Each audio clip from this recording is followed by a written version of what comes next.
Sakit ya. Boleh.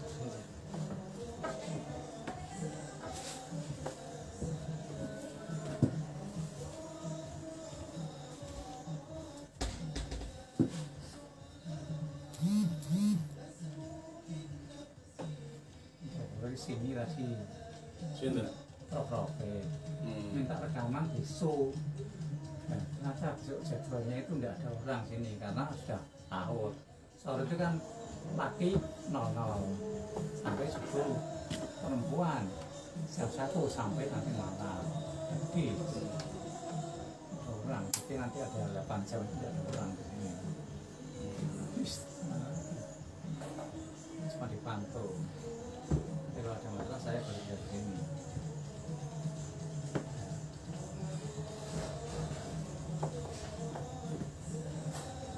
Wes iki. Udah Mbak lanjutkan. Wes Sekedar pengertian. 5 menit Pak Purno ya. Tak pastikan ini dulu.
Yang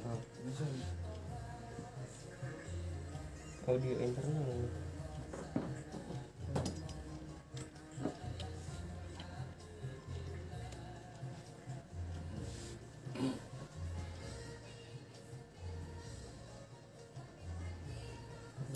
Ada data itu.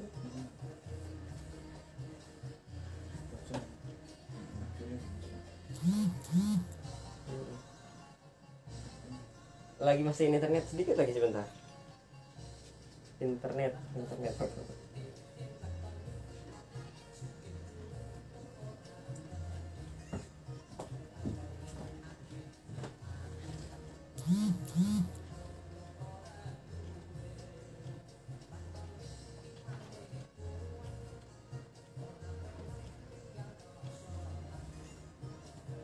Kalau puasa yang apa? Yang waktu syak gini, kalau sudah biasa itu gimana tuh? Kalau kaitannya dengan wadifah boleh. Pas kebetulan Senin jenengan sudah terbiasa puasa Senin Kamis jalannya aja. Yang nggak boleh itu kan kalau kaitannya dia nggak biasa wadifah, malah pas saat syak malah dia puasa. Oh. Maksudnya kan masih dilakukan apakah ini sudah hilal apa belum. Ya maksudnya menghindari khilaf. Itu kan intinya itu. Tapi bagi orang yang sudah wadifahnya ya tetap boleh. Itu kan bukan orang yang punya wadifah. Monggo Pak Karno. Mulai itu.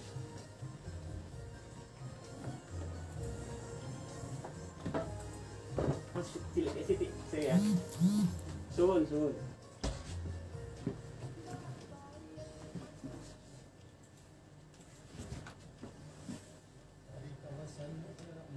Masjid Agung Jawa Tengah, kami mengudara di 107.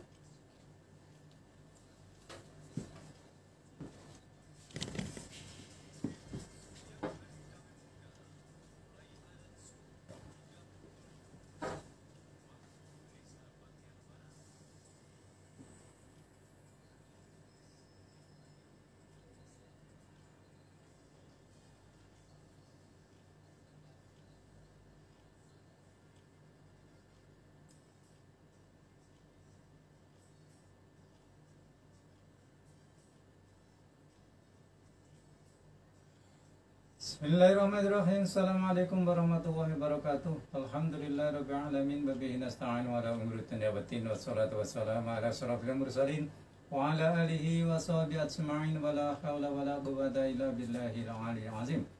Raditu billahi rabba wa bil islami dina wa bi Muhammadin nabiyya wa rasula. Rabbi zidni ilma warzuqni fahma amin amadhan.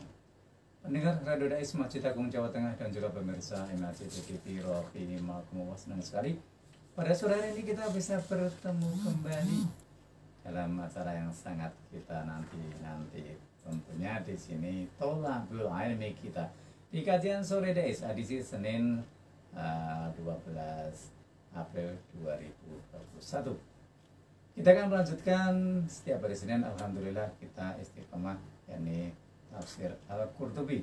Hari ini kita akan memasuki yakni surah Al-Imran 136 yang intinya adalah balasan orang-orang muttaqin. Namun pendengar pemirsa nanti seperti apa? Dengarkan 107,9. Dan mohon nanti sesi kedua pendengar pemirsa bisa langsung boleh di 6746352. Alhamdulillah pada sore hari ini telah hadir narasumber yang setia menemani pendengar dan pemirsa. Ini Kiai Haji Ulil Albab Syekhun. Sarjana agama beliau adalah pengasuh Pondok Pesantren Al-Ikhlas Peturungan Laru. Kita sabar. Assalamualaikum Kiai. Waalaikumsalam warahmatullahi wabarakatuh. Gimana beliaunya? Sehat-sehat. Iya. Mudah-mudahan pendengar pemirsa juga dalam sehat dan kemungkinan ada yang kurang enak badan mulai wasilah tholaqul ilmi sore ini Allah menyembuhkan. Kita lanjutkan Ali Imran 136. Assalamualaikum warahmatullahi wabarakatuh. Waalaikumsalam. Pendengar setia Radio Dakwah Islam Masjid Agung Jawa Tengah serta pemirsa Masjid TV, kita kaji bersama Ali Imran 136. Bismillahirrahmanirrahim. Ulaika jayaa'uhum maghfiratum mir rabbihim wa jannatun tajri min tahtihal anharu khalidina fiha wa ni'ma ajrul 'amilin. Jadi ketika kemarin Allah sudah menyatakan bagaimana ciri-ciri seorang mutakin, diantaranya adalah alladzina yunfiquna fisyarra'i wadh-dharra'i. Jadi seorang mutakin itu haruslah orang yang dermawan. Enggak peduli dia pas rezeki lancar maupun pas sulit, dia pas kaya maupun pas miskin, pas muda dapat rezeki atau pas agak kesulitan, pas baru gajian atau tanggal tua, enggak peduli. Ya tinggal disesuaikan saja prosentasenya ya gitu aja. Ketika dulu kaya sedekahnya sampai jutaan, sekarang miskin ya cukup ratusan.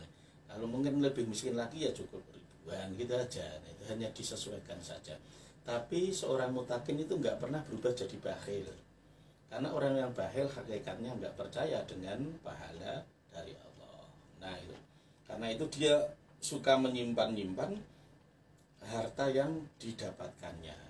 Sehingga diolok-olok itu kan alhaakumut takatsur hatta zurtumul maqabir. Itu kan ngolok-ngolok orang bahil-bahil, di mana mereka itu suka menghitung-hitung hartanya terus sampai lupa tidak digunakan untuk bersedekah. Lupa bahwa dia hanya suka menghitung saja, tapi dia tidak mendapatkan manfaat dari harta yang dia cari. Itu yang pertama. Kemudian kan wal kadhiminal ghaidha, tanda seorang mutakin itu kadhiminal ghaidha, bisa mengendalikan emosinya. Jadi seorang mutakin itu lebih lebih bijaksana, yaitu lebih dewasa. Jadi tidak hanya tua tapi dewasa. Karena banyak orang sudah tua tapi nggak dewasa. Kadang ada orang yang masih muda tapi sudah dewasa. Jadi kalau tua itu kaitannya dengan umur, kalau dewasa itu kaitannya dengan psikologisnya. Ya. Jadi seorang mutakin artinya secara psikologis dia lebih bijak, sehingga wal kadhiminal ghaidha. Karena sebenarnya ketika kita mau berpikir lebih bijak, bisa jadi orang yang menyakiti hati kita aslinya pun bisa jadi nggak punya keinginan untuk menyakiti, tapi karena kita lebih suka untuk mendramatisir, sehingga akhirnya kita akan merasa dihina. Taruhlah mungkin ada orang meludah tidak sengaja mengenai kita akan ngamuk, kurang ajar, ngece, nantang, nyepele lah, kalimat-kalimat dramatisir seperti itu yang bikin kita makin sakit hati. Tapi ketika jenenge wong ya cangkem kuwi ana idune pengen gua dhek namung orang legi wewe kok dilalah kena aku. Ya iki namung salah langkah saja, salah tempat saja itu tadi. Ya gitu. Nah, kalau dia sudah minta maaf ya harus kita maafkan. Karena itu yang ketiga seorang mutakin itu kan harus wal afina anin nas. Allah memilihnya dalam bentuk isim fa'il, wal afina anin nas. Padahal di depan itu alladzina yunfiquna. Kalau alladzina yang yunfiquna itu artinya itu kan isim mausul yang dikasih silah dengan bentuk fi'il mudhari'. Artinya sekarang dan seterusnya dia akan berusaha terus, masih butuh perjuangan.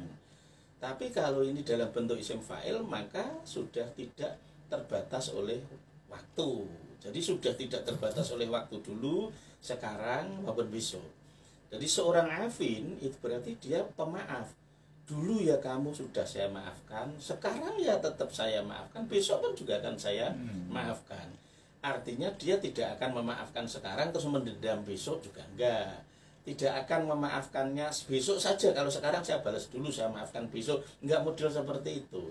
Karena itu dipilih dalam bentuk isim fa'il. Nah, itu tandanya seorang mutakin sejati, artinya dulu, sekarang dan besok tetap saya maafkan. Nah, itu wal afina anin nas.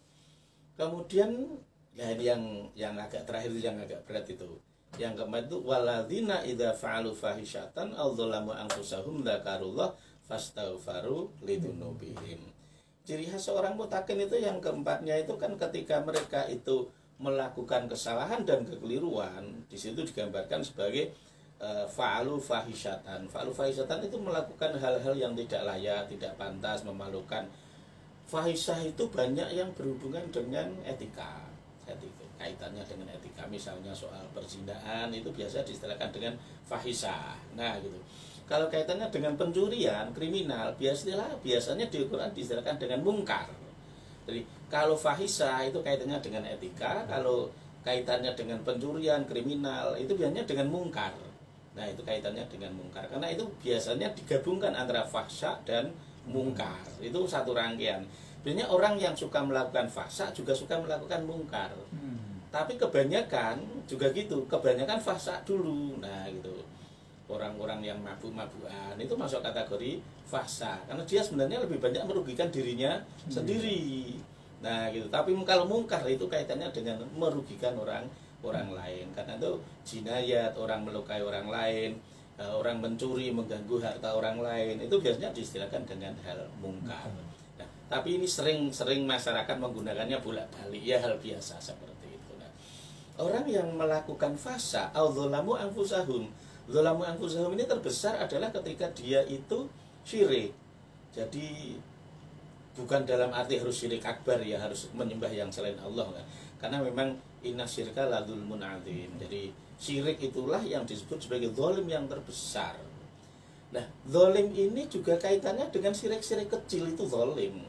Jadi ketika kita sholat, kita mengharapkan pujian orang lain, sehingga kita pun kalau perlu sholat ya di selfie, ya sodakoh itu ya harusnya kan kita hanya mengharapkan ridho Allah. Tapi sodakoh kalau nggak diumumkan ya ramarem. Nah itu dikit-dikit ada perasaan sum'ah, pengen diketahui orang lain, kemudian ria, pengen seluruh amal kita pengen dia pamerkan. Bahkan zaman sekarang ini bisa jadi itu malaikat Raqib Atid dan malaikat hafal tuh pada blenger. Iki piye sing tugasnya nyateti amal ya aku kok saiki sing kon tugas nyateti amal kok statusmu. Nah, gitu misalnya. Ya, guyonan mawon. Ya kadang kan gitu. Ya itu karena cuma media untuk menyalurkan sum'ahnya sangat sulit. Karena itu adanya dari satu ngerumpi ke ngerumpi yang lain. Perpindahan beritanya sangat lama. Tapi sekarang sum'ah begitu cepat. Iya. Kita sedekah sekarang agar orang lain tahu, mudah sekali, angkat saja ke status itu seluruh dunia sudah langsung tahu, nggak usah nunggu menitan, detikan aja sudah. Kalau dulu itu orang untuk memaki dosanya lebih sedikit karena yang mengetahui makiannya paling hanya orang yang dimaki atau orang yang di lokasi tersebut yang mendengar makian tersebut. Kalau sekarang enggak, karena orang maki-makinya sekarang sudah nggak pakai mulut, maki-makinya pakai jempol gitu ya. Itu sekarang malah lebih efektif. Jadi begitu memaki itu dosanya super besar. Iya, karena yang tahu tidak hanya yang dimaki, orang yang tidak ada di lokasi pun bisa tahu asal masuk pertemanan atau nyambung dengan pertemanannya, maka dia akan tahu bahwa orang itu miso-miso siapa, dia ngolok-ngolok siapa, dia menghina siapa. Jadi semakin banyak orang yang mengetahui makiannya, maka semakin besar dosa-dosanya. Jadi orang sekarang itu ngunduh dosa ini lebih mudah, Nggak sadar. lebih mudah. Pun demikian kalau ngunduh APE ya lebih mudah ya. Dulu orang berdakwah itu paling dari mulut ke mulut, paling orang hanya satu kampung, mungkin hanya lebih tinggi satu kelurahan. Itu untuk mendatangkan orang satu kecamatan dan sudah sulitnya bukan main. Orang itu mau memberi nasihat itu apalagi kok tingkat nasional, tingkat kota aja itu sudah nunggu berpuluh-puluh tahun, mungkin makolahnya baru sampai ya. Kalau sekarang dalam hitungan detik, Pak, hitungan detik. Dan alhamdulillah sekarang paling enak, Pak. Rasa gawe makalah cukup di copy paste saja langsung dibagikan, share. Itu asal nanti mereka mau melakukan, kita juga dapat pahala kan. Man dalla ala khairin falahu mithlu ajri fa'ilihi. Siapapun yang melakukan mengajarkan, menunjukkan kebaikan, kemudian ada orang yang melakukan, maka falahu mithlu ajri fa'ilihi, dia akan mendapatkan pahala sama persis seperti pahalanya orang yang melakukannya. Itu jadi zaman sekarang ini mau cari dosa juga sangat cepat, mau cari pahala juga sangat cepat. Karena itu jangan salahkan medsosnya, medsos nggak salah apa-apa. Itu hanya alat saja, tinggal orangnya yang memakai. Sama seperti pedang, sama seperti senjata api, itu tinggal siapa yang memakai. Dipakai oleh orang yang baik, itu pedang, senjata api bisa untuk menjaga keamanan. Dipakai orang jahat bisa untuk melakukan kejahatan. Sama medsos pun sifatnya netral, jadi jangan pernah menyalahkan medsosnya. Yang salah orangnya kok, yang disalahkan kok medsosnya. Enggak salah apa-apa medsosnya. Nah, itu ketika dia itu dzalamu anfusahum, yaitu ketika dia punya fasilitas medsos untuk menghina, memaki orang lain, maka dia dzalamu anfusahum. Kenapa? Begitu dia menyetatus yang isi statusnya adalah menghina dan mencaci maki orang lain, membongkar aib orang lain, berapa ribu, lah paling tidak untuk temannya saja sudah 5.000 taruhlah. Sudah 5.000 orang yang mengetahui makian dan caciannya. Berarti tinggal dikalikan saja 5.000 memaki, kan gitu berarti. Nah, itu dzalamu anfusahum. Dia berarti sudah menganiaya dirinya sendiri. Hanya karena gara-gara kita membuat status yang buruk, itu berapa kita ngunduh dosa. Nah gitu, karena itu harus bijak, menggunakan medsos itu harus bijak. Nah, ketika kita membongkar aib orang lain, kalau dulu zaman dulu sebelum ada medsos, itu kita itu paling berapa orang sih Pak yang tahu dari ngerumpi kita. Misalnya saya ngajak Pak Karno untuk ngolok-olok orang, alhamdulillah ya orang tahu ya Pak. Saya contohkan aja, seandainya saya ngajak Pak Karno untuk mengolok-olok seseorang lah, nggak usah sebut namanya, itu maka yang dengar saya ajak kan hanya 2 orang. Kalau ada jenengan tok sing tujuh namung pitok mandek. Kecuali makan jenengan terus kondo wong liya. Iki rahasia nek aku datang ada iki kadang-kadang wong iki. Pak Uril wingi cerita ngene nah gitu. Lah itu bisa berkembang banyak, tapi kan perkembangannya lama. Tapi begitu sekarang, jadi orang yang suka mengunggah, membuat status atau membuat komentar yang tidak baik di medsos, sebenarnya dzalamu anfusahum. Kalau di sini kata kerennya dzalamu anfusahum. Tapi segeralah ingat dzakarullah, segera ingat, inabah kembali kepada Allah. Kemudian dia menyadari dirinya, fastaghfaru lidzunubihim. Kemudian mereka mau minta ampun atas dosa-dosanya. Nah, ketika kita meminta ampun itu udah luar biasa. Karena nggak semua orang mau minta ampun. Nah, yang kelima, yang terakhir itu konsepnya adalah walam yusiru alama fa'alu. Jadi jangan sampai mereka mengulang-ulang lagi dosa yang sama. Bahasa guyone cah nem, dosa yang lain masih banyak belum dicoba kok. Dosa yang satu kok diulang-ulang terus ketok dedeli.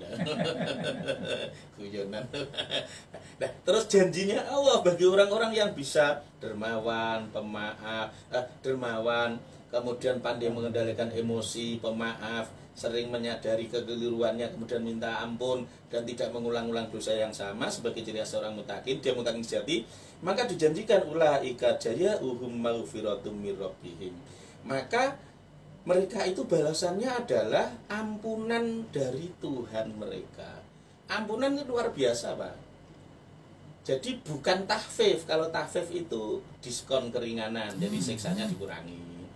Atau ma'fu itu afun, dimaafkan. Nah, kalau dimaafkan itu artinya dia sudah diproses dulu. Kalau bahasa orang di penjara itu apa? Remisi. Remisi. Nah, itu mirip seperti itu. Kafif dan ma'fu seperti itu. Artinya dia tetap di sidang. Setelah di sidang dia tetap di penjara, tapi kemudian nanti dimaafkan. Tapi kalau maghfirah lain, maghfirah itu ampunan. Ampunan itu artinya adalah dibebaskan total. Jadi seandainya dia ada masa proses penyidikan maupun penyelidikan, bahkan pada proses sidang, kalau sudah keluar SP3 ya udah selesai, Pak. Iya. Nah, bahasanya Allah itu maghfirah, bahasanya hukum SP3. Udah selesai, rasa diteruske. Tak maaf ya, pemutihan. Nah, itu. Nah, bahasa maghfirah ini luar biasa. Maka ketika kita minta ya minta yang tertinggi aja toh. Karena itu Allahumma maghfir. Kita kan mendoakan kan gitu. Bahkan itu menjadi salah satu rukun. Ada para ulama di fikih sering menyatakan salah satu dari rukunnya khutbah itu adalah mendoakan dengan memintakan ampun. Karena itu harus Allahumma maghfir lil muslimina wal muslimat. Nah itu kenapa kok langsung dimintakan ampun? Nah, itu yang tertinggi. Itu yang tertinggi. Nah gitu. Tapi kalau hanya memintakan maaf, bisa jadi ya dimaafkan. Tapi ya tetap bahasa apa mana kok ketemu wong saiki. Ketemu wong saiki, gimana kasusnya? Ya tetap saya maafkan, tapi hukum tetap berjalan. Sekarang kan modelnya seperti itu. Saya maafkan dalam arti nggak saya balas. Tapi urusanmu karo hukum itu kan urusanmu, bukan urusan saya. Urusan kamu dengan negara, bukan urusan kamu dengan saya. Nah, hasilnya lain kalau maghfirah itu lain maghfirah. Rasa terus saya cabut laporannya. Nah gitu. Itu berarti mengampuni. Nah, orang-orang yang menerima ampunan dari Allah Subhanahu wa taala ini ya luar biasa. Karena itu Nabi saja, Nabi Muhammad itu kan jelas maksum ya. Maksum itu artinya dari kata asoma itu artinya terjaga, maksum itu artinya dijaga dari dosa-dosa besar. Jadi Nabi Muhammad itu maksum, nggak pernah melakukan dosa besar. Tapi kalau kekeliruan dalam arti hubungan bermasyarakat bisa jadi ya ada. Ya misalnya ya Nabi pernah ditegur abasa wa tawalla. Itu kan kaitannya dengan hubungan muasyarah dengan sahabat, dengan ada yang kurang pas ditegur oleh Allah abasa wa tawalla. Tapi itu nggak dosa. Kaitannya dengan hubungan muasyarah. Gitu saja. Tapi Nabi nggak pernah, dalam arti nggak pernah Nabi zina, nggak pernah Nabi mencuri ya nggak pernah kan itu. Nabi minum minuman keras ya nggak pernah ya gitu. Jadi artinya Nabi maksum itu Nabi dijauhkan dari melakukan dosa-dosa gitu. Tapi kalau hanya kaitannya khotok, kekeliruan dalam bermasyarakat itu ya menungso ya ono keliru nih, ya ada salahnya. Bahkan Nabi juga kadang ya ketiduran. Nabi saja itu digambarkan di hadis-hadis ya tetap manusiawi kok, manusiawi sekali. Nabi itu ya pernah sholat subuh itu qadha pernah. Jadi ketika kita sholat subuh qadha ya Nabi mesti tahu nyontoni. Sunnah Nabi gitu ya. Nah, artinya Nabi sangat manusiawi dan Nabi bukan berarti sama sekali dalam bab hubungan terus kemudian nggak ada kelirunya sama sekali, enggak, pasti ada. Nah, gitu. Sehingga Nabi itu kan diceritakan pulang dari perang, itu kan sudah ngantuk sekali. Itu Nabi punya kebiasaan kalau pulang dari perang itu kan perjalanannya malam hari. Nah, nanti istirahatnya itu adalah setelah sholat subuh, kemudian nunggu baru istirahat. Kenapa? Karena siang itu kan panas buat istirahat, kalau malam dingin buat perjalanan. Ya, tapi delalah Nabi ngantuk banget, akhirnya merintah salah satu sahabat untuk jaga. Sehingga cerita, tapi Nabi sudah tidur, sahabat lain tidur, yang jaga ikutan tidur. Yang membangunkan Nabi itu adalah sinar matahari. Kalau bayangke kalau yang membangunkan itu sinar matahari ya mungkin ya jam-jam setengah pitunan ya Pak. Mungkin kalau jam 6 kan belum begitu panas Pak. Nah, itu baru Nabi waktu itu ya agak duka. Ana harus lagi sing jadi luar Joko sapa? Nah, kadang ya muridnya Nabi ya pinter-pinter kok Nabi to jawab. Alladzi asobani ma asobaka, sing ngenangi kula nggih padha karo sing ngenangi jenengan. Artine panjenengan Nabi ngantuk apa meneh kula kan ngoten.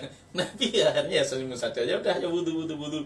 Jadi ya waktu ya terus ibarat sekarang ya 6:30 itu panas itu Nabi ya dengan para sahabat ya wudu ya diadzani ya dikomati ya gitu. Salat subuh. Jadi ketika kita itu meninggalkan sholat subuh karena ketiduran, ya bangun itu langsung sholat subuh, nggak usah nunggu subuh besoknya lagi. Yo nak tekan seso, lah namung kok dhuwur kecelakaan mati lah malah tariku sholat nanti kan repot. Jadi ketika kita itu meninggalkan sholat, maka mengqadhonya nggak usah nunggu waktu yang akan datang. Saat itu kita ingat ya langsung saat itu juga kita melakukan sholat qadha. Nabi mencontohkan itu. Bahkan begitu manusiawinya Nabi itu memperlakukan umatnya kadang keterlaluan, pengennya itu puasa itu dibuat semaksimal mungkin. Tapi Nabi enggak. Nabi itu sampai menyatakan di hadis sahihnya itu idza wudi'al asya'u wa uqimatis sholatu fabda bil asya'i. Idza wudi'a indal menalikan wis den selehake apa al asya'u persiapan makan malam. Nah, ini bentar lagi kan besok kita puasa ya. Wah, mesti kan awet mulai jam 4:30 kan wis dipersiapkan, nasinya udah siap, lauknya sudah siap, es tegane sudah siap, kolak buburnya sudah siap, buahnya wis diuceki, wis disiapkan di meja kabeh kok. Nabi perintahnya bahwa uqimat lan den iqamati apa as-sholatu salat fabda mongkon dhisikno to ngawitana sapa sira bil asa iklan makan malam. Itu kan sangat manusiawi Nabi. Nabi sangat manusiawi memperlakukan umatnya. Jadi umatnya diperintahkan puasa, tapi Nabi tahu orang puasa itu jangankan orang miskin, orang kaya ya tetap kelaparan kok kalau puasa. Malah mending orang miskin wis biasa latihan ya Pak ya. Orang kaya itu kan malah repot, wong jarang sekali kelaparan dia harus puasa. Itu seandainya ono pengumuman sesuk prei ora poso ngono mesti dos wonten.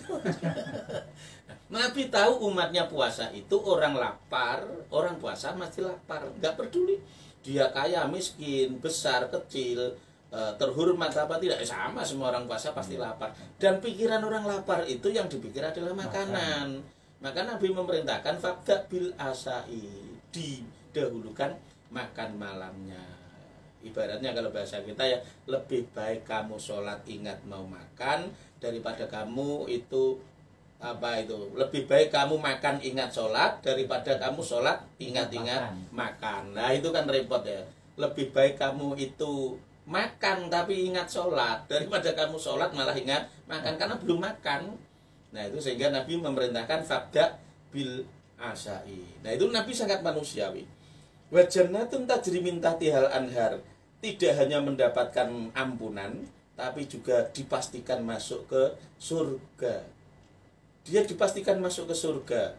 Tajri min tahtihal anhar, yang di bawahnya terdapat sungai-sungai yang mengalir. Ini gambaran kenikmatan ya. Gambaran kenikmatan secara fisik seperti ini jangan kita terima apa adanya berarti surga besok harus seperti itu, enggak. Karena itu Nabi menyatakan yang namanya surga itu kan mala'inun ra'at wala udhunun sami'at. Jadi surga itu ya apa yang mata belum pernah melihatnya, telinga belum pernah mendengarnya, bahkan hati tidak pernah membayangkan. Lah kok penggambaran seperti itu hanya untuk mempermudah saja.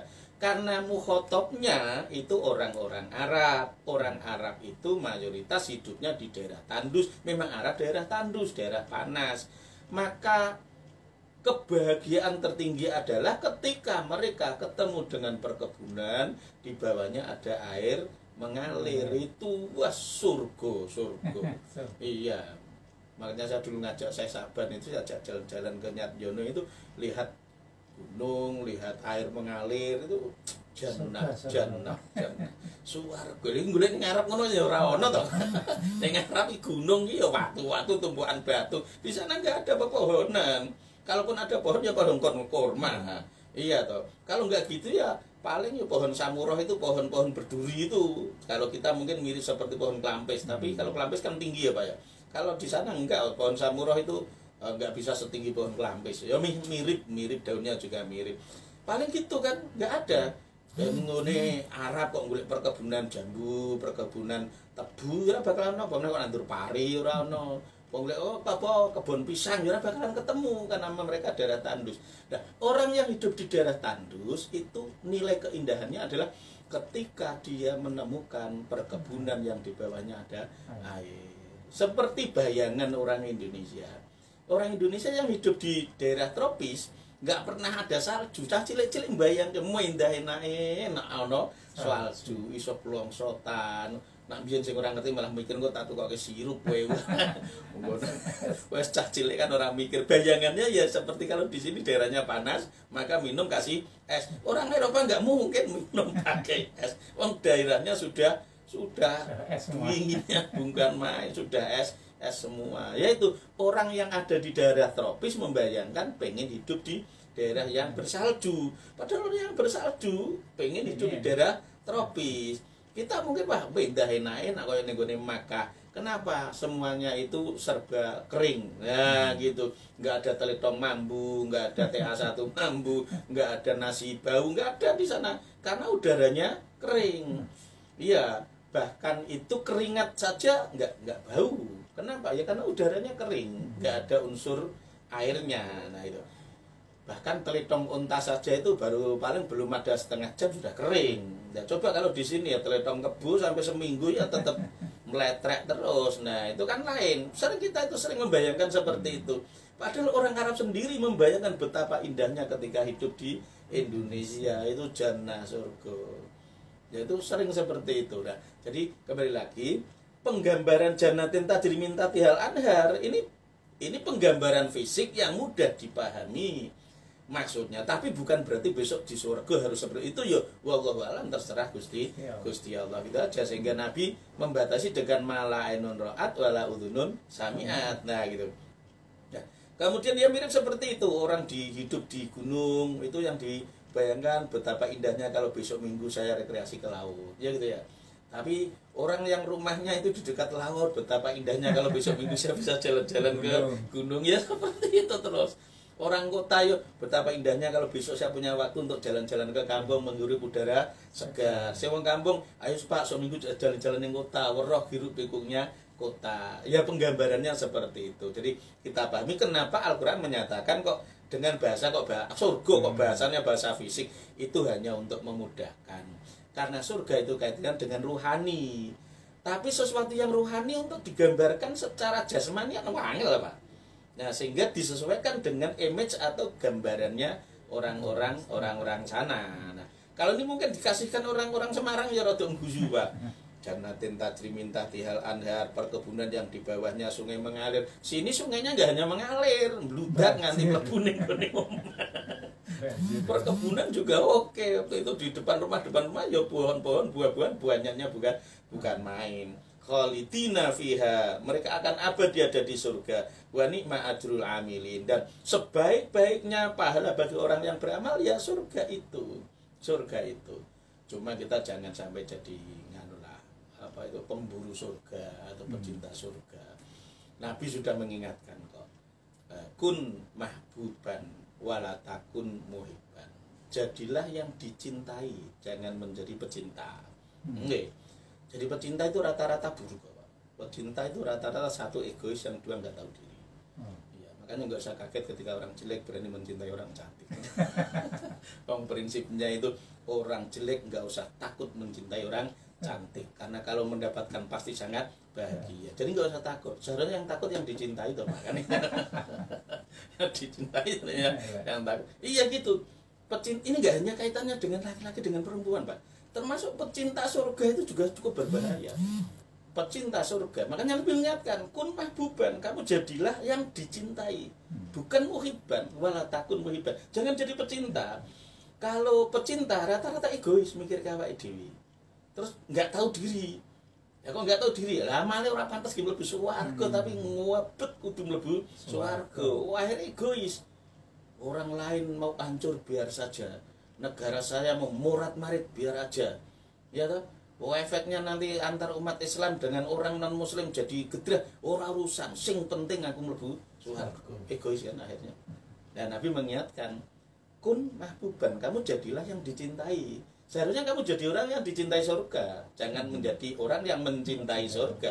Orang mencintai surga iki kadang ngomong kowe ora pantes mlebu swarga, ngebet men pengen mlebu swarga. Akhirnya ya dadi ini tidak tahu diri. Nah, sampai ada yang sampai melakukan bom bunuh diri, itu sebenarnya ya bahasa nabinya orang nggak tahu diri itu sebenarnya ya. Ya, karena sebenarnya Nabi menyatakan al jannatu mustaqatun ila arba'ati nafarin. Surga itu merindukan 4 orang. Jadi ketika kita melakukan 4 itu, kita sudah jadi yang dirindukan oleh surga. Atau ketika kita menjadi mutakin tadi, sudah otomatis kok kita sudah ditunggu oleh surga. Yang pertama itu tahlil Quran, orang yang rajin baca Quran itu sudah dirindukan oleh surga. Maka ini pada bulan Ramadan Ya kalau bisa yang jangan Ramadan saja, tapi paling tidak lah mumpung ada momen Ramadan yang baca Qurannya masih buruk-buruk, monggo lah disemangati untuk belajar Al-Quran, itu talil Quran. Yang kedua adalah wahafidil lisan, orang yang bisa menjaga mulutnya, jadi jangan memaki, jangan menghina, jangan mengelola orang lain, karena bagaimanapun juga ta'yirul makhluk, ta'yirul khaliq, menghina, mencaci maki makhluk itu sama dengan menghina dan mencaci maki sang pencipta. Nah, saelek-elek menungso ora kita ndek bajingan kuwi sing gawe yo tetep Gusti Allah. Nah, gitu. Jadi nanti bisa jadi yang kita hina, kita olok-olok, bisa jadi dia nggak tahu, bisa jadi dia nggak bisa membalas. Tapi jangan lupa dia ada yang membuat, yang nggak terima nanti yang membuat. Nah, makanya nggak usah kaget ketika kita itu sudah berusaha maksimal, kita kadang sudah usahanya sudah luar biasa, tapi kok ibaratnya wong Jawa urip kok ketulo-tulo, ojo-ojo iki mergone Herman. Herman itu terhalang kebaikanmu karena oleh kata-katamu sendiri yang tidak baik. Nah, itu sering memaki orang itu yang nasibnya nganu ketulo-tulo Pak, kesio-sio. Ya karena dia sendiri suka nyio-nyio orang lain. Nah, yang ketiga adalah wa mutimil jian. Kalau kita mau masuk surga, dirindukan surga, nggak usah bawa bom bunuh diri. Cukup jadilah orang yang rajin sedekah. Kasih makan orang-orang yang kelaparan. Karena itu ibu-ibu kalau Ramadan besok kalau masak dengan senang hati. Alhamdulillah, aku iki mutimul jian. Saya ini memberi makan orang kelaparan. Sing masake kan aku. Buat do poso ki penak kae kowe ngeleh barek ki mergo aku sing masak. Loh, ibu-ibu yang masak-masak itu dirindukan oleh surga, Bu. Karena itu kalau masak-masak ibu-ibu saya pesen masaklah dengan sepenuh hati. Ya, mutimul jian, memberi makan orang yang lapar. Wong Nabi milihnya bukan wa mutimil fuqara, Pak. Kalau fuqara kan berarti harus dikasihkan orang lain. Tapi mutimil jian, bojone dhewe apa dhewe kaliren apa soko. Anake dhewe tetep kaliren nah. Nah, itu mutimil jian. Jadi ibu-ibu itu, lah bapak-bapak ora entuk ya entuk. Lah sing gawe blonjo sing golek duwite ya bapak. Jadi semangatlah untuk menjadi mutimil jian. Yang keempat adalah wasaimi fi Ramadan. Orang yang puasa Ramadan itu sudah dirindukan surga. Lalu kenapa kita harus ambisius masuk surga dengan cara merusak diri? Wong dengan cara yang baik, dengan cara yang santun, dengan cara yang menyenangkan ada. Kenapa harus milih jalur yang tidak baik? Iya, ini lebih udah sini. Ya. Yang pertama, dialog sebentar saja, dermawan. Artinya kan berarti kalau lawan kata dermawan berarti kan bakhil. Tapi penilaian manusia itu kan kadang-kadang maaf salah juga. Berarti gini loh. Oh, mungkin bakhil kan belum tentu karena mereka kan pas orang ngewedi ini tapi orang lain kan ya betul. Gimana? Jadi ukuran bakhil tidak yang tahu ya dia sendiri. Ukuran bakhil itu paling tidak ukurannya adalah ukuran standar zakat. Ketika dia masih mengeluarkan zakat dia bukan bakhil. Bukan. Nah, adapun kemudian orang lain menilai bakhil apa dunia dia ora digawe. Nah, padahal karena yang menerima orang lain karena dia nggak dapat maka dia bilang bakhil. Ya biasa, anak kecil ya seperti itu. Kadang biasa iki ya ana cah tuwa lah, nek biyen ana cah cilik saiki ana cah tuwa. Cah tuwa kuwi kelakuane cewek bocah, omongane cewek bocah tapi umure wis kadung tuwa. Lha kuwi yang jenenge cah tuwa. Iya, itu cah tuwa. Jadi ketika ada orang suka mencap tetangganya bakhil, ya itu termasuk cah tuwa. Ya, karena dia bilang bakhil karena dia nggak dikasih. Tapi bisa jadi dia ngasihnya ke tempat yang lain. Nah, dikasihkan orang tuanya sendiri, kasihkan keluarganya sendiri, kasihkan santri-santrinya, kasihkan murid-muridnya, kasihkan bawahannya. Mungkin kalau dia punya atasan, kasihkan di kantornya, kasihkan di panti kan banyak. Sedekah kan nggak harus kepada dia. Nah, tapi kadang orang itu menilai ya biasa orang lah, orang menilai kan ya dari ukuran kepentingan dia. Nah, tapi ukuran bakhil tidak ya standar minimal ya dia masih mengeluarkan zakat. Itu berarti dia bukan bakhil, itu sahih. Itu wong sing loman termasuk. Ya, yang berikutnya wal afina aninas tadi kan istimewa fa'il. Artinya tak terbatas waktu. Tapi orang yang hidup kan tidak mesti. Ada gitu. Kadang-kadang maaf ya, tak begini tak maaf ke. Terus kadang-kadang tidak bilang maaf. Apa termasuk juga mutakin? Ya itu ya hanya berkurang standarnya atau berkurang keafdolannya ya. Jadi itu kan bahasa idealis ya tadi. Bahasa idealnya seorang mutakin ya seperti itu. Dia dermawan, dia kemudian juga pemaaf sejati. Tapi seandainya bukan sebagai pemaaf sejati pun juga juga manusiawi. Ya artinya dia sudah memaafkan, dia sudah tidak membalas. Adapun dia masih punya rasa sakit hati, itu manusiawi. Itu artinya dia belum menjadi ghafir, dia afi. Kan lain.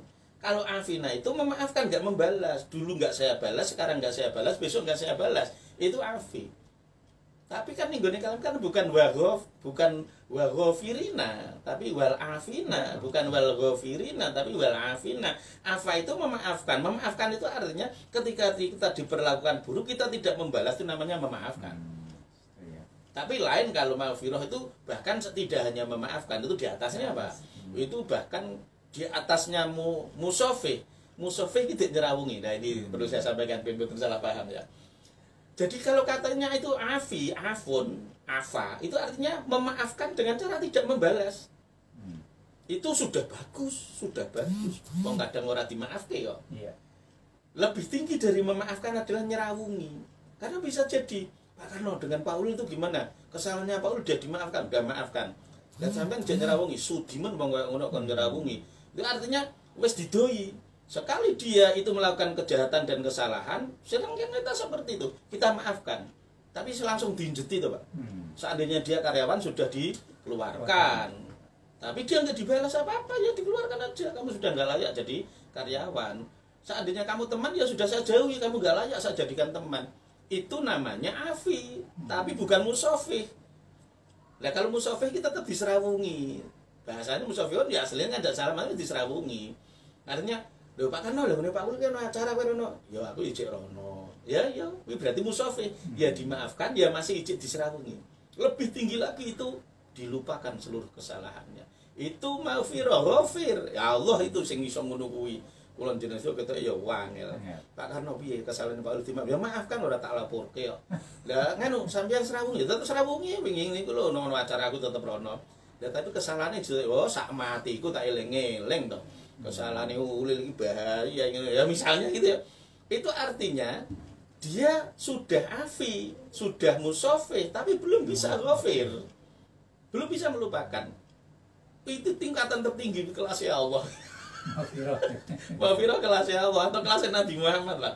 Tapi maaf, Nabi Muhammad juga ada itu di antara sahabat Nabi, tapi dulu musuhnya Nabi. Itu Wahsy. Wahsy itu dulu yang ditugasi dan dibayar oleh Hindun untuk membunuh pakdinya Nabi Hamzah. Itu Nabi memaafkan ketika Wahsy masuk Islam, diterima Islamnya, tidak dibalas, juga tidak dituntut diat, enggak. Kemudian musafih, tetap musafih. Wong Wahsy itu juga biasa kok duduk satu majelis dengan Nabi, jamaah dengan Nabi, Nabi juga biasa. Cuma Wahsy tahu diri, Nabi ternyata belum ghafir terhadapku. Nah kenapa? Karena Wahsy sering melihat ketika Nabi menatap wajahnya Wahsy, itu Nabi terus bercucuran air mata. Artinya hatinya Nabi masih ingat dengan kurang ajarnya. Pikirnya Bang Wahsy, Nabi niku sedih. Mas Nabi tapi nggak mengeluarkan kata-kata apa-apa. Cuma ngembek niku mau keluar itu, terus kemudian mengalir. Begitu tahu seperti itu, Wahsy yang tahu diri. Nabi Muhammad itu ya Nabi ya Rasul, tapi juga punya perasaan manusia. Jenengi menungso Pak Dene dipateni, ya tetap kilingan loh. Dicacah-cacah, ya tetap kilingan loh Pak. Artinya Nabi memaafkan, Nabi nyerawungi, tapi Nabi belum bisa melupakan. Nah itu Wahsy akhirnya setiap jamaah datangnya belakangan. Kalau Nabi sudah takbiratul ihram, dia baru berani masuk ke masjid. Nanti begitu Nabi uluk salam, Wahsy terus nyerundel lungo. Saya tidak mau wajahku membuat Nabi sedih karena rasa cintaku terhadap Nabi. Nah, bukan terus nyalake lu Nabi kok ijik ngono, enggak gitu. Wahsy tahu diri. Ya, para pelapor dulu ya. Pendengar pemirsa jangan lupa nanti sesi kedua ada kesempatan untuk flight 6746352. Kita dengarkan satu nada berikut ini.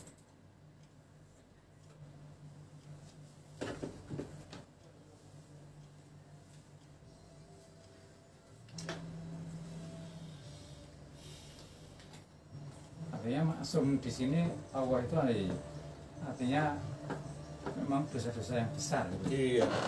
Nabi nggak pernah melakukan dosa-dosa.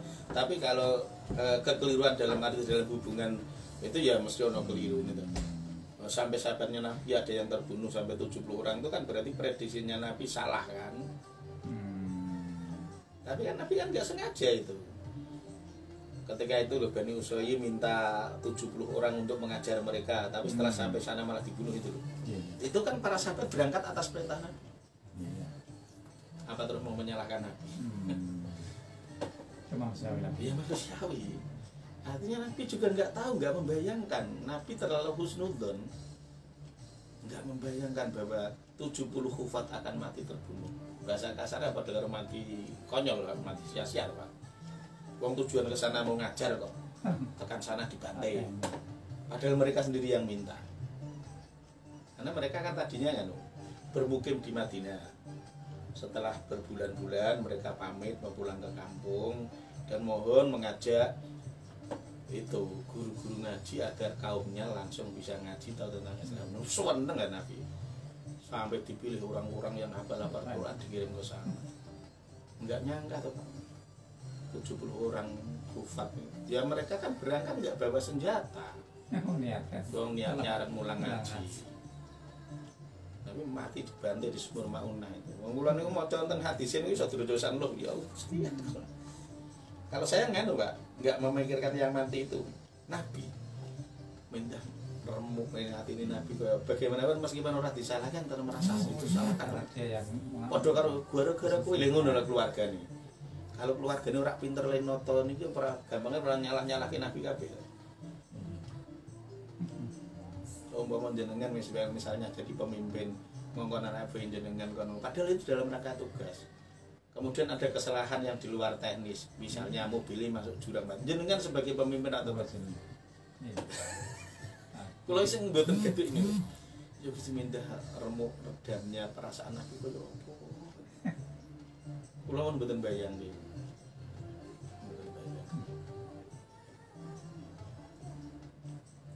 Cah pondok dengan sing nggo sepeda motor kecelakaan sing doklek.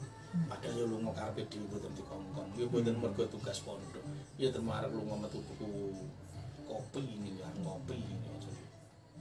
Kecelakaan. Ngoten mawon ya rasane kula mboten mesti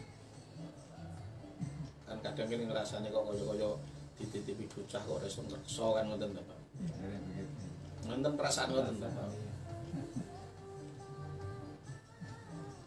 Ya alhamdulillah cara keluargane nggih boten nyalahke pihak pondok, nyatane ya lunga-lunga karepe dhewe.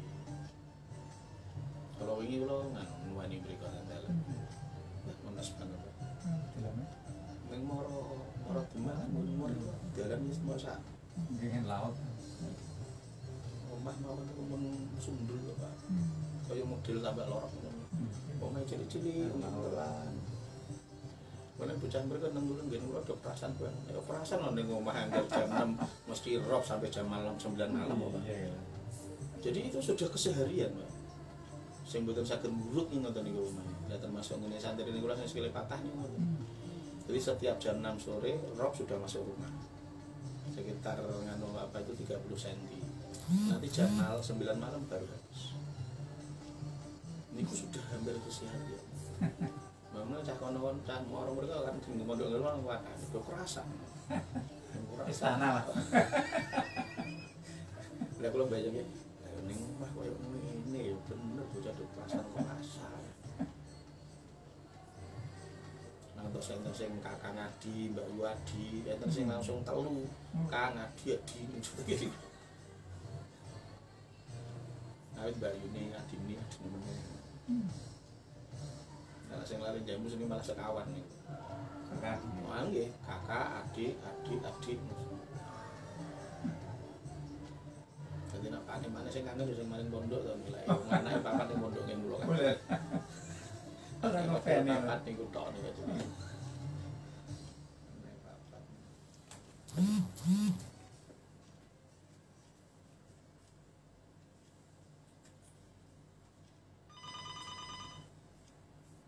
Dari Brahmin kita kembali di 107,9 MHz dan MAJT TV. Sekarang waktunya pendengar bersama Go yang open live kita beri kesempatan dulu 6746352. Setelah itu baru kita baca WA dan SMS. Kalau tidak ada langsung kita baca WA dan SMS. Monggo 6746352. Ya. Kalau belum ada langsung kita baca dari Border ya. Ya. Assalamualaikum. Ji, sakit? Oh, monggo yang gigi, monggo. Waalaikumsalam. Ji.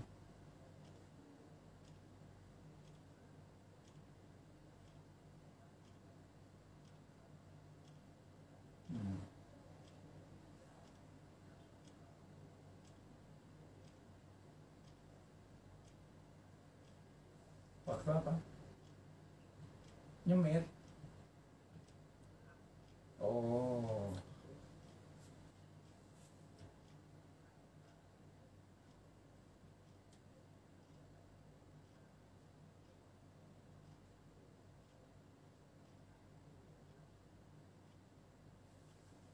Ji.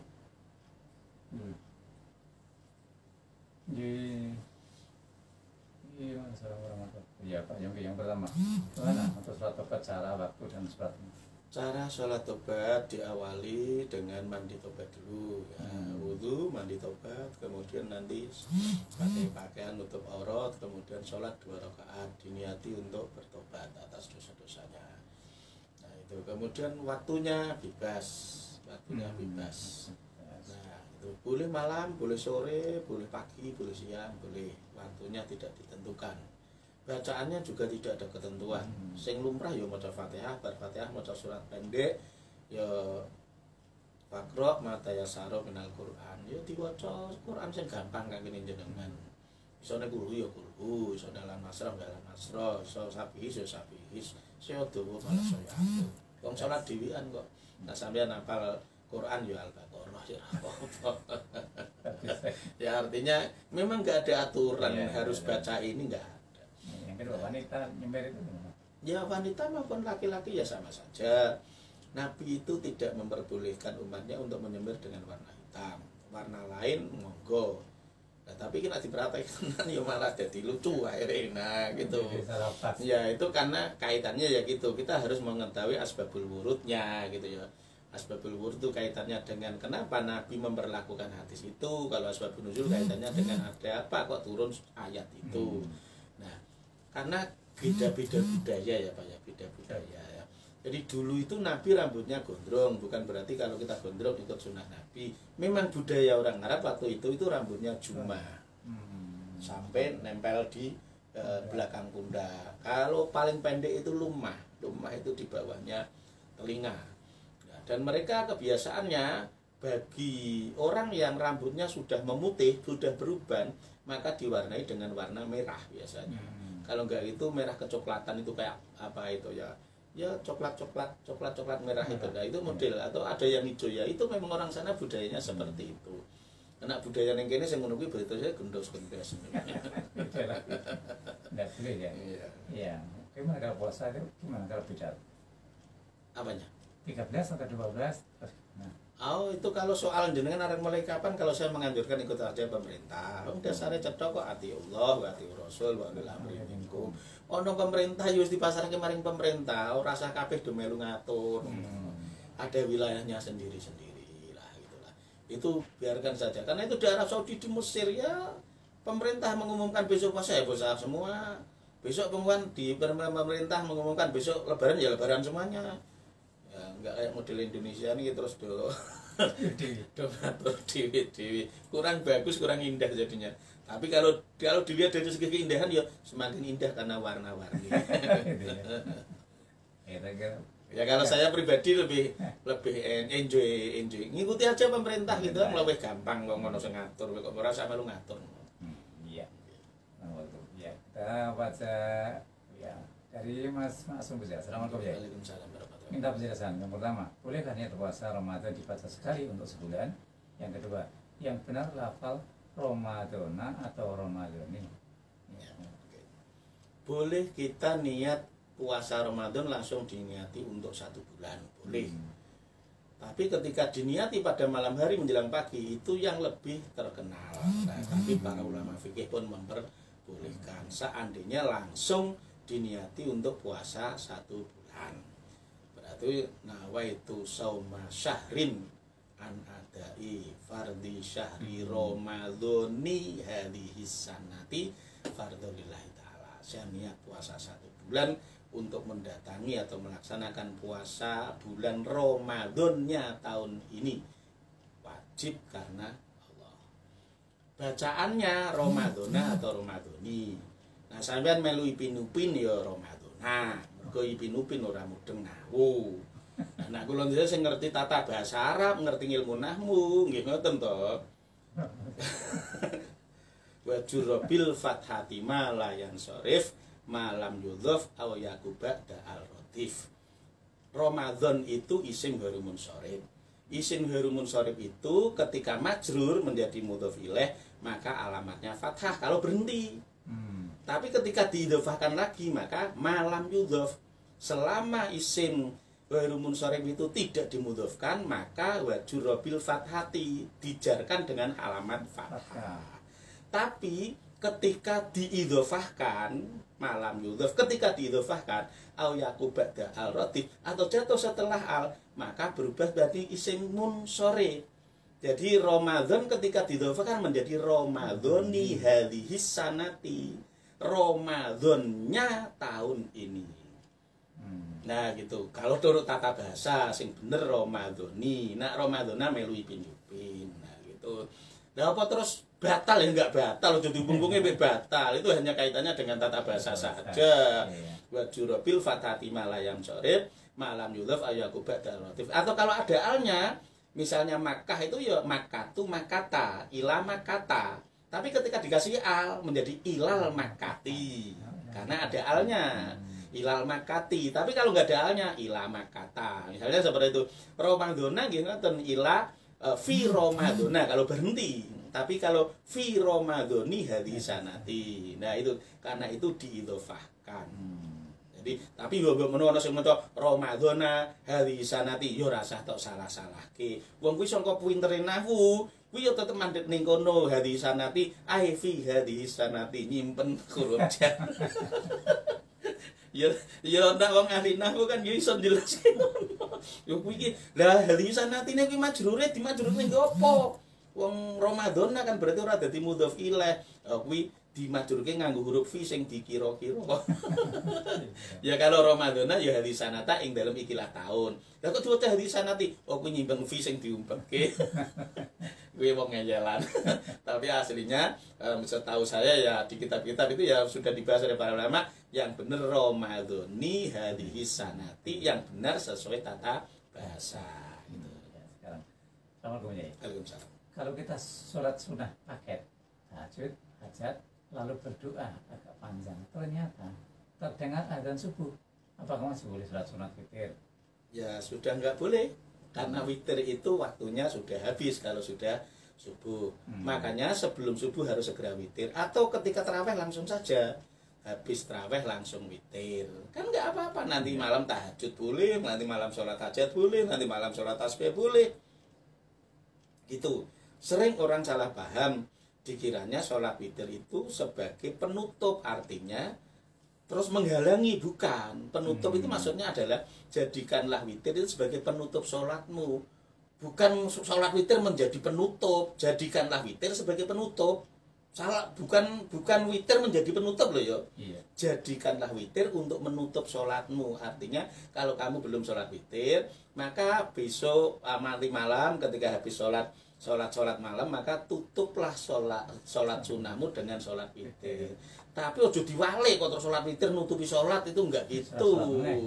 Ya jadi jenengan ya kalau saya malah menganjurkan, para ulama sufi juga menganjurkan kalau kita tarawih di masjid sebaiknya ikut witir di masjid. Yang ditakuti justru ketika jenengan tidak ikut witir, alasannya karena nanti malam mau sholat witir di rumah. Satu, ada unsur dolam tadi, dolamu anfusahum, arep pamer, nah kowe iki wong ahli sholat malam. Pengumuman diam-diam, ketok mulih wah kengko berarti ada sholat witir di rumah. Diam-diam itu ternyata kamu pamer sebenarnya. Apa terus kiai-kiai iki do ra witir, ya do witir. Apa nak kiai-kiai terus nak bengi ki ra do salatan, ya do tahajud. Tapi kan ora perlu kudu diumumke dengan halus seperti itu. Tetaplah sholat witir bareng dengan jamaah. Wong sholat witir nggak akan melarang dan menghalangi kamu nggak bisa sholat malam. Sudah sholat witir nanti malam mau tahajud boleh, mau tasbih boleh, mau sholat mutlak boleh, mau sholat istikharah boleh, mau sholat qadhaul hajat boleh, mau sholat tobat ya ora apa-apa, bebas kok. Kenapa harus kemudian memaksakan diri untuk sebelum witir pulang? Ya yang ditakuti oleh para ulama sufi ya gitu. Ojo-ojo kuwi namung asline kuwi arep pengumuman, arep merohke ning gone masyarakat nak kowe iki wong sing ahli sholat qiyamul lail. Ya ketika di hatimu ada perasaan seperti itu, rusaklah amalmu. Karena itu para ulama-ulama sufi menganjurkan kalau kamu sholatnya tarawih itu berjamaah di masjid, ya ikutlah witir di masjid. Ya, nanti malam masih boleh sholat sunnah apapun kok.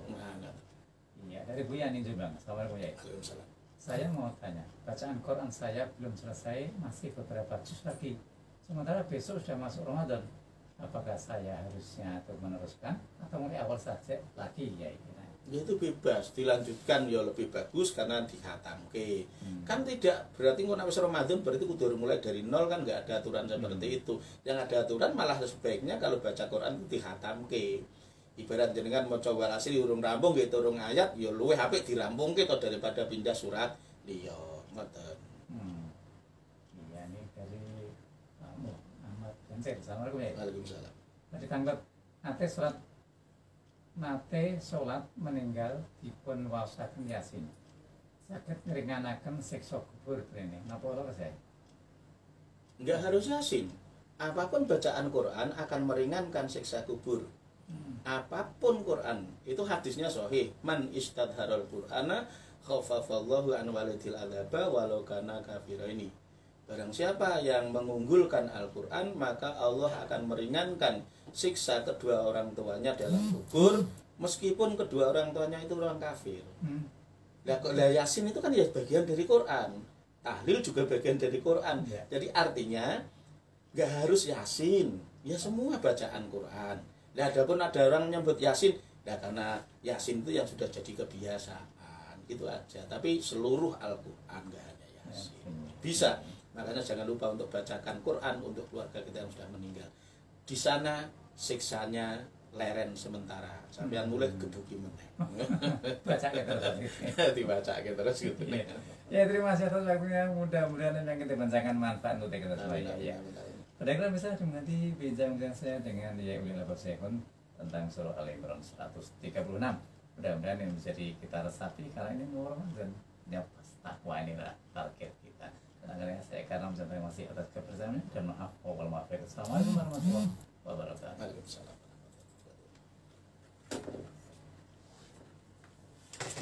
Besok nanti jam 3:30 ya. Atau sebelum bersamaan ya. Mantap sekali. Nah gitu. Selesai.